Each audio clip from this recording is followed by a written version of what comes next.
వాటి చెప్పారంటే మీరు కేసులు చేసుకోండి. నేను జరగా రిగ్గింగ్ చేస్తున్నారు అంటే రిగ్గింగ్ చేస్తున్నారని అడ్డు చెప్తే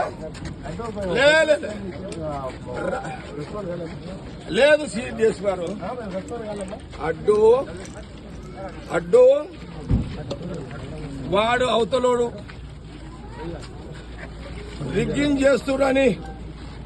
రిగ్గింగ్ చేస్తున్నాడని చెప్తే నా క్యాండిడేట్ గల్లబట్టి నొక్కి సిఐ శివకుమార్ రావాలి. అసలు వాడు మగవాడైతే రావాలండి.